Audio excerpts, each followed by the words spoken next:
never slow up, no I don't take shit. I got no love for the fakeness. If you wanna play tough and wanna hate this, I'll always show up.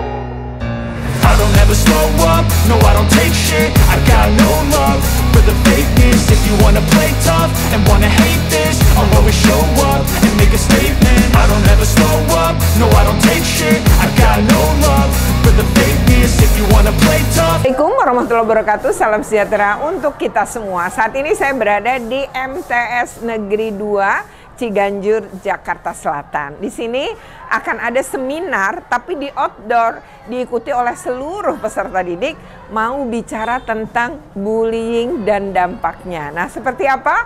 Ikuti terus dalam video ini, tapi sebelumnya jangan lupa untuk di-like, share, comment, and subscribe. Bagi yang belum subscribe, segera subscribe untuk terus terupdate dengan video pendidikan dan anak.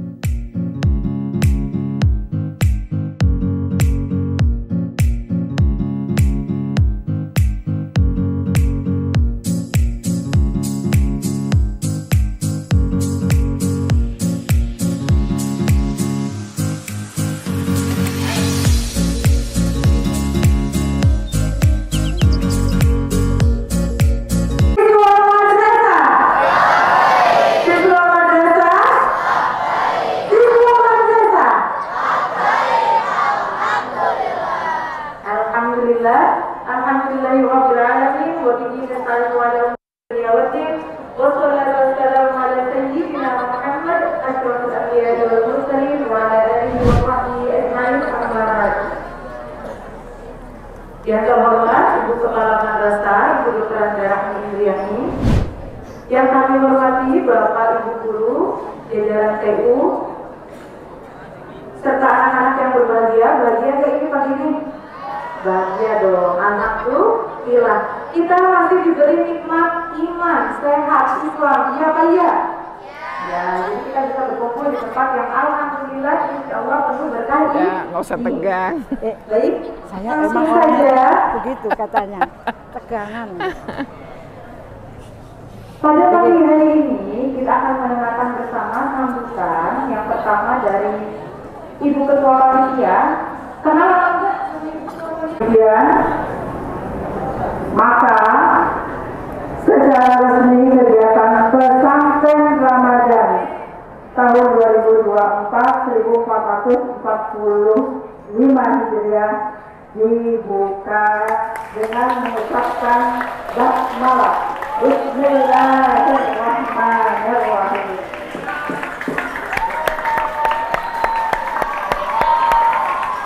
Terima kasih. Demikian sambutan yang Ibu sampaikan.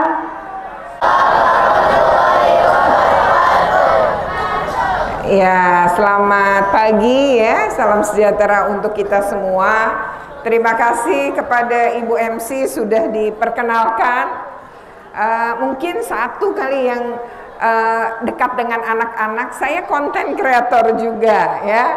Jadi saya punya YouTube. Dan ini juga direkam, nanti bisa lihat di YouTube saya ya, pakai nama lengkap saya. Oke, adik-adik juga Bapak Ibu sekalian, tadi Ibu Kepala Sekolah sedang ada kegiatan, kemudian Bapak Ibu, Ibu Lili ini adalah sahabat saya sejak kuliah.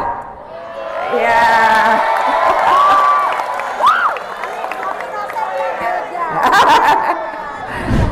Jadi kami bersahabat sudah 35 tahun.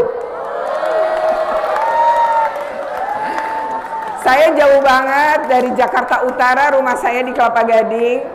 Saya bekerja di kantor Wali Kota Jakarta Utara sekarang setelah dari KPAI. Dan Bu Lili ini saya tetap datang ke sini ya karena memang saya nggak pernah bisa nolak kalau yang minta sahabat sendiri ya. Oke, saya minta izin kepada kantor saya untuk pagi-pagi datang ke sini. Tadi saya berangkat habis sholat subuh, terus saya ke sini ya. Adik-adik salam kenal, senang berada di sini. Saya akan bicara karena ini di outdoor, nanti juga panas. Kita akan bicara lebih singkat, tapi saya ingin adik-adik nanti tuh mau juga aktif berpendapat dan juga bertanya. Saya menyediakan hadiah kecil ya, makanan tapi coklat, tapi jangan dimakan sekarang tentunya ya. Oke, baik adik-adik ya, siapa yang pasti sudah dengar kata bullying ya? Nah, bullying itu sama bercanda, dibully terus sama bercanda. Sama apa beda ya? Beda. Oke, beda ya, ini kenceng banget loh ngomong bedanya ya. Jadi bully dengan bercanda hal beda ya. Jadi orang kalau lapor karena dia dibully itu bukan lebay ya. Oke, tadi yang ngomongnya kenceng banget bahwa bully sama bercanda beda. Siapa yang mau bilang bedanya? Ayo. Siapa? Oke, cowok ada nggak yang cowok? Maju coba. Adek, nih kayaknya di sini tadi di depan deh yang kenceng. Ayo siapa? Kenapa? Ayo siapa maju? Mau maju? Ayo. Nggak ada salah bener, nggak dinilai kok. Ayo, siapa yang berani?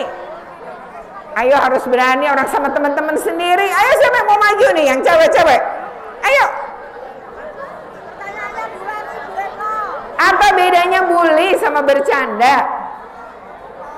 Ayo. Bercanda. Apa bedanya? Kalau bercanda gimana sih? Hah? Kenapa? Dua-duanya tidak tersinggung. Dua-duanya tidak tersinggung. Ya, betul. Artinya kalau bully salah satunya? Salah satunya tersinggung. Oke. Kalau bully katanya salah satunya tersinggung. Kalau bercanda dua-duanya nggak tersinggung gitu. Ada yang lain? Kita beri aplaus dulu dong. Jawabannya udah pas. Ayo siapa? Yang cowok nih. Apa itu kan tadi? Wah. Coba siapa yang mau mendefinisikan? Tadi yang cewek udah. Apa itu bercanda? Kalau menurut kamu bercanda apa? Hah? Memang nggak pernah bercanda? Pernah. Kalau bercanda gimana? Dua-duanya ketawa? Dua-duanya apa? Senang. Kalau dibully? Pasti satu merasa sakit hati. Satu sakit hati, yang satu senang ya. Oke. Jadi tadi Bu Lili mungkin bantuin ya. Tadi yang ngomong siapa ya Bu Lili? Ini namanya Iwan, kelas 94. Oke, nanti kasih coklat ya. Oke. Nanti dimakannya setelah buka puasa ya, Iwan. Oke. Baik.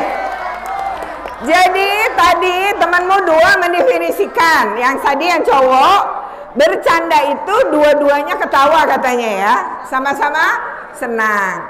Kalau yang dibully, yang satu senang, yang satu tersakiti. Sementara yang cewek tadi bilang kalau bercanda tuh nggak ada yang tersinggung ya. Tapi kalau bully tadi ada yang tersinggung. Yang satu senang, yang satu sakit hati ya, tersakiti. Jadi bully dengan bercanda adalah dua hal yang berbeda.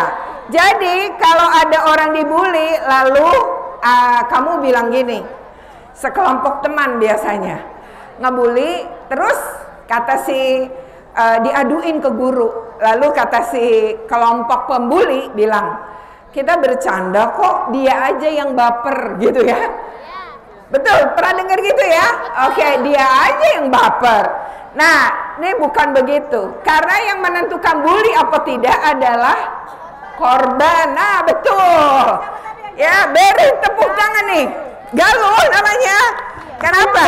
Yang kenapa yang menentukan harus korban? Karena dia yang merasakan. Oke, pakai mic. Karena Suaranya ini kalau yang lebih jelas. dia merasakan. Oke. Jadi yang merasakan sakit, kasih coklat Bu Lili, ada coklatnya. Jadi yang merasakan sakitnya itu kan korban. Terima Ya. kasih Pak Bu Retno. Saya yang makasih dia mau ikut jawab. Baik adik-adik, jadi kalau kita berbicara bully, ya bully itu menyakitkan. Nah, Bapak Ibu Guru juga kalau kita berbicara bully, pertama kita harus ngelihat dulu perasaan korban. Jadi kalau korban ngadu ke kita, itu sudah bully karena dia tidak nyaman. Oke ya. Yang kedua, bully biasanya berulang. Misalnya gini ya, kamu hitam tapi dipanggilnya Keling, padahal punya nama. Keling gitu ya. Tiap ketemu keling gitu kan. Itu bully. Kita kurus tapi dipanggil triplek saking tipisnya gitu ya. Triplek kita kan punya nama. Jadi kalau yang dipanggil itu nggak terima, itu adalah bully. Atau kita gemuk, lalu tiap ketemu kita gembrot gitu ya, kita pasti juga tersinggung kan. Nah, jadi berulang. Yang ketiga, bully itu ada relasi kuasa. Nah, misalnya kakak kelas terhadap adik kelas, nggak mungkin adik kelasnya ke kakak kelas. Jadi bully itu pasti ada relasi kuasa. Atau guru kepada murid, orang tua kepada anak. Misalnya, siapa yang di rumahnya suka dibanding-bandingin? Oh, banyak ya. Oke, gimana rasanya dibanding-bandingin? Nggak enak ya, kesel ya. Nah, bilang sama orang tuanya, itu masuk bully. Karena kamu manusia unik, nggak bisa disamakan. Jadi jangan membanding-bandingkan. Tuhan itu adil. Menciptakan kita ada kekurangan, tapi kita pasti punya kelebihan. Dan yang terakhir, bully itu pasti menimbulkan ketidaknyamanan dan dampak. Dampak bully itu psikis biasanya. Kalau dipukul, ya sudah pasti dampaknya selain tubuhnya kena, tapi secara psikologi juga. Mungkin kamu lagi sudah mendengar seorang selegram anaknya dianiaya oleh susternya ya. Nah, sebenarnya anak itu tidak sekedar luka pada tubuhnya, pada wajah terutama ya, tapi dia secara mental kena. Itu akan berdampak sangat panjang kalau tidak mendapatkan pemulihan psikologi ya. Segala bentuk kekerasan tidak ada yang baik. Oke ya. Saya mau mencontohkan kasus. Apakah sekolah kita aman? Nah, adik-adik aman nggak kira-kira di sekolah nih? Aman? Enggak. Oke. Kenapa nggak aman? Coba sini. Ayo maju. Nggak nyampe ini. Ayo. Kenapa merasa nggak aman? Ayo. Bilang siapa tadi yang tidak aman, maju. Nggak apa-apa, ini nggak diapa-apain, kan berpendapat doang. Biar ada penyelesaiannya Bu Lilia. Oke, saya ceritakan dulu nih ya, adik-adik. Coba dengarkan, ini peristiwanya di MTS. Jadi kejadiannya saya tangani ketika saya masih menjadi KPAI di Sulawesi Utara. Tepatnya di Kota Mobagu. Ini ada MTS negeri. Peristiwa itu terjadi adalah ada anak yang main kata-kataan orang tua. Dimulai gitu ya. Oh, langsung banyak nih ya. Oke. Lalu habis main kata-kataan ini mulailah ke media sosial. Siapa yang punya Instagram? Wah, nanti kita berteman ya. Oke, ya. Nah, di Instagram itu biasalah suka main bercanda tapi jatuhnya cyberbully atau bully di dunia maya. Lalu sakit hati nih, ya. Si anak pelaku ini ngajak 8 temannya. Lalu bilang, kita kerjain dia, gitu ya. Nah, kebetulan tuh lagi tes, ujian apa semester gitulah. Lalu ada masjid, kalau ini kan masjidnya di depan gini ya. Tempat di sana tuh masjidnya di belakang. Ternyata anak itu habis wudhu, ini laki-laki semua ya. Habis wudhu, dia nggak tahu apa-apa masuklah ke dalam masjid. Sampai di situ sudah ditunggu 9 orang berarti ya. Langsung ditangkap, dibanting, Wajahnya ditutup sajadah lalu ditendang rame-rame bagian punggung dan perut.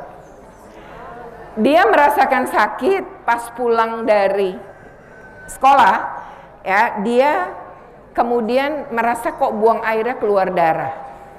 Lalu dia cerita sama ibunya bahwa dia ngalami itu. Kata ibunya, ada apa sebelumnya? Diceritakan. Ibunya bagus, jadi dia cepat tanggap nih anaknya berarti punya masalah karena ditendang rame-rame kan. Berarti ini ada bagian dalam yang terluka. Jadi dengan bapaknya memutuskan membawa pakai ambulan, bawa anak itu ke kota Manado. Kan ini di kota Mobagu. Sampai di kota Manado itu memang cari rumah sakit yang paling lengkap. Sampai di sana dokter internisnya memeriksa dan bilang ini harus operasi sekarang juga. Karena diduga pada ususnya itu ada yang pecah. Itulah kenapa darah keluar. Anak ini kemudian operasi. Berdasarkan keterangan dokter, operasi itu akhirnya cukup banyak. Kamu tahu usus besar kita ya, panjangnya 12 meter ya. Tapi dia melingkar seperti spiral kan. Ketika bagian itu ditendang, kan ada bagian yang pecah-pecah kan. Nah itu harus disambung satu dengan yang lain. Sampai harus ada yang bagian yang dipotong dan akhirnya nggak nyampe ke dubur. Jadi harus dibikin lubang sioman namanya di sisi kanan perut. Jadi nanti dia akan buang air itu udah nggak lewat dubur tapi melalui plastik yang akan dipasang di perutnya. Nah, tapi kemudian setelah operasi 7 jam, ternyata kondisinya kritis, dia harus masuk ruang ICU. 24 jam setelah di ruang ICU dia meninggal. Jadi adik-adik, udah penanganan cepat pun bisa karena itu bagian yang fatal. Jangan bercanda atau menendang teman-temannya pada bagian perut. Ya. Kasus kedua masih di MTS di Blitar. Yang saya omongin nyata ya, kamu browsing aja kalau nggak percaya. Kota Mobagu, MTS, kekerasan terhadap anak, coba kamu cek deh. Nah yang kedua adalah Blitar. Blitar MTS negeri juga nih. Saya ceritakan ya. Anak ini teman sekelas. Lalu di kelas kita itu, kalau memang ada pemukulan segera lapor. Peristiwa ini terjadi di dalam kelas, berarti gurunya pas nggak ada ya. Ditendang, tapi pada bagian yang fatal yaitu leher. Kamu tahu leher nggak? Seluruh mamalia lehernya itu punya 7 ruas tulang ya. Kita kan mamalia ya. Oke. Nah 7 ruas tulang itu biasanya mengarah ke pernafasan. Oke ya. Jadi kamu kalau megang tulangmu ini sebenarnya ada 7 tulang. Nah kalau ditendang bagian itu, kemungkinan besar patah bisa nggak? Bisa. Apalagi nendangnya pakai sepatu, pakai kekuatan kencang, kan diancang-ancang kan? Nah, anak ini tergeletak, telentang, lalu sesak napas, dibawa ke UKS pada cuma ada minyak angin, ya kan? Harusnya segera dibawa ke rumah sakit, panggil rumah sakit terdekat, bawa ambulan, bawa penyangga leher ya, ambulannya disuruh rumah sakitnya, nanti ditangani. Lah kalau dibawa ke UKS digotong-gotong lehernya makin bergerak-gerak kan? Anak ini akhirnya meninggal dunia. Dan data menunjukkan ya adik-adik, anak-anak usia kalian nih, kalian 13 tahunan ya. Jadi ada satu ya antara 13 ke atas lah ya. Jadi ada suatu survei yang dilakukan oleh negara kita untuk anak usia 13 sampai 17 tahun. Ternyata sepanjang hidup anak ini tuh ditanya pengalaman hidup dia apakah pernah mendapat kekerasan. Ternyata hampir mayoritas anak itu mengalami kekerasan. Bisa saja di lingkungan rumah, tapi bisa terjadi di lingkungan sekolah. Dan data Kementerian Pemberdayaan Perempuan dan Perlindungan Anak menyatakan sepanjang tahun 2022 ada 806 kasus kekerasan di sekolah. Tapi pelakunya 367 adalah guru dari 800 tadi. Namun pelakunya anak 2.300 atau hampir 3 kali lipat dari kasusnya. Kenapa? Karena pola anak zaman sekarang adalah keroyokan. Nah, ini yang berdampak sangat fatal. Kasus binus ya, tahu pasti ya. Ini banyak kasus karena ngeroyok. Ya, jadi tinggi banget nih. Dan adik-adik, 2 dari anak laki-laki, jadi setiap 1 anak laki-laki itu ngalami kekerasan fisik. Kalau perempuan, setiap 5 anak perempuan 3 mengalami. Itu datanya. Jadi adik-adik hati-hati banget ya, bahwa berbagai bentuk kekerasan yang terjadi ketika kamu melakukan bisa berdampak fatal ya. Nah, perempuan ada nggak yang ada kan tadi dari setiap 5 3 ngalamin. Kalau perempuan video viral banyak ya. Biasanya kalau perempuan tuh jambak-jambakan ya. Karena punya rambut ya. Biasa jambak-jambakan. Nah, yang paling tinggi adalah cyberbully. Dan kamu perlu tahu, cyberbully itu bisa berdampak psikis kepada korban ya. Jadi yang bicara bahwa kekerasan itu terjadi tidak hanya di sekolah, tapi juga di lingkungan rumah. Namun di sekolah juga sangat tinggi angkanya ya. Jadi ini adik-adik yang psikis. Kekerasan psikis ini juga terjadi pada anak laki-laki dan perempuan. Bahkan anak laki-laki lebih tinggi mengalami kekerasan psikis. Kira-kira kenapa anak laki-laki lebih tinggi daripada anak perempuan? Kenapa? Karena laki-laki atau perempuan yang suka bercanda? Laki-laki suka bercanda. Oh, suka ngata-ngata. Kalau anak perempuan enggak? Ada juga. Ada. Oke. Kira-kira kamu tahu kekerasan psikis nggak? Psikologi. Nggak dipukul, tapi tetap kena secara psikologi. Bisa kan? Jadi nih, saya mau cerita. Misalnya ada kasus yang nggak pakai dipukul, tapi dia terdampak psikologi. Ini kasus nyata ya. Kasus nyata. Jadi anak ini adalah anak perempuan. Dia sama temennya satu meja. Kebetulan dia menstruasi dan tembus. Lalu kata temen dia ini yang nolong nih. Anak yang cerita ini yang nolong.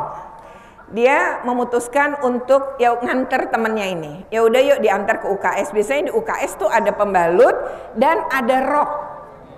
Ternyata sampai di sana rok kebetulan nggak ada, pembalut nggak ada, sehingga anak ini memutuskan berbagi tugas. Ya udah kalau gitu kamu bersihkan roknya di kamar mandi, saya akan carikan pembalut. Singkat cerita nih, karena prosesnya agak panjang, berdua udah selesai, masuklah ke dalam kelas. Ternyata di dalam kelas, ya sampai di dalam kelas, guru udah ngajar lama. Ketok pintu, lalu nongol lah dia. Lalu gurunya bilang gini, kamu pakai jam tangan nggak? Pakai. Lihat jam berapa sekarang. Ya dengan itu dia sebutin ya jamnya. Nah ternyata itu kan udah lebih hampir 30 menit. Jadi kamu terlambat hampir 30 menit keluar dari kelas saya. Dia bingung kan berdua ini. Akhirnya keluar. Sampai di luar mereka bingung berdua. Akhirnya memutuskan ke UKS lagi. Sampai di UKS itu udah mau jam terakhir kan. Mereka berdua kebingungan dan hanya saling cerita. Setelah itu si anak yang nolong ini tibalah di rumah. Pas sore-sore ibunya bilang, kamu kok kayak bete? Ya ada apa? Tadi peristiwa di sekolah. Lalu dia cerita ke ibunya, cuma cerita. Nah ibunya mendengar itu emosi. Tapi ibunya yang pertama kali diomongin gini. Nah ini orang dewasa di sekitar anak suka responnya kayak gini nih. Lah kamu kenapa nggak ngomong apa yang terjadi? Ya kan nggak dikasih kesempatan lah. Kamu ngomong aja. Ibu ini nggak ngerti situasi. Seorang anak nggak mungkin berani. Nah, tapi ibu ini seolah menyalahkan. Setelah itu anaknya jadi berantem kan sama ibunya kan? Anaknya ke dalam. Ini anak kalau kondisinya cemas berarti dia kena secara dampak psikologi. Ibunya punya inisiatif ke grup kelas yang ada wali kelas. Ibunya bilang gini, ini sekolah apaan ya? Kok ada guru begini? Bla bla bla bla bla bla. Wah, udah. Semua anak kepo kan dari lewat orang tuanya. Ini siapa? Kata orang tua yang lain kan. Satu kelas pun tahu. Anak ini nggak tahu. Anak ini nggak tahu apa-apa. Besoknya dia sekolah kan. Sampai di kelas, naruh tas, temennya langsung ngerubutin dia. Gimana ceritanya? Lu memang gimana? Kan begitu ya. Kepo tuh semua. Dia bingung. Ini ada apa ya kok? Nanyain. Bingung nih. Dalam kondisi bingung datang temennya. Dipanggil ibu wali kelas. Datanglah dia ke ruang guru. Sampai di ruang guru, ke meja kan, Bu, ibu manggil saya. Oh iya kamu, langsung enggak nanya. Si guru langsung gini, kamu tuh ya lain kali, kalau kayak gitu-gitu tuh ngomong langsung ke ibu, nggak usah nyalahin lagi kan. Anak ini bingung, mau gimana mau ngomong, kondisinya udah langsung disalahkan. Kan bisa ke ibu, belum selesai nih dia, bahkan dia belum nanggepin. Datang guru yang dimaksud, gurunya langsung bilang gini, kamu kenapa nggak ngomong waktu itu? Padahal dia nggak ngasih kesempatan ngomong kan? Jadi bayangkan Bapak Ibu guru dan juga kita orang dewasa di sekitar anak. Kenapa anak memilih diam? Karena kalau ngomong suka disalahkan. Keringkali tidak ditanya. Tapi lebih kepada disalahkan. Jadi anak mau cerita, akhirnya cerita ke teman sendiri. Disitulah dampak psikologi mulai terasa sama anak-anak ini. Kok nggak? Oke ya, demikian ya. Jadi seru banget ini gitu ya dengan para peserta didik ya. Semoga saja ini bisa memberi dampak positif ya. Stop bullying. Oke, demikian ya. Semoga bermanfaat. Jika bermanfaat jangan lupa ya untuk di like, share, komen, dan subscribe. Bagi yang belum subscribe segera subscribe untuk terus terupdate dengan video pendidikan dan anak. Oke, terima kasih. Wassalamualaikum.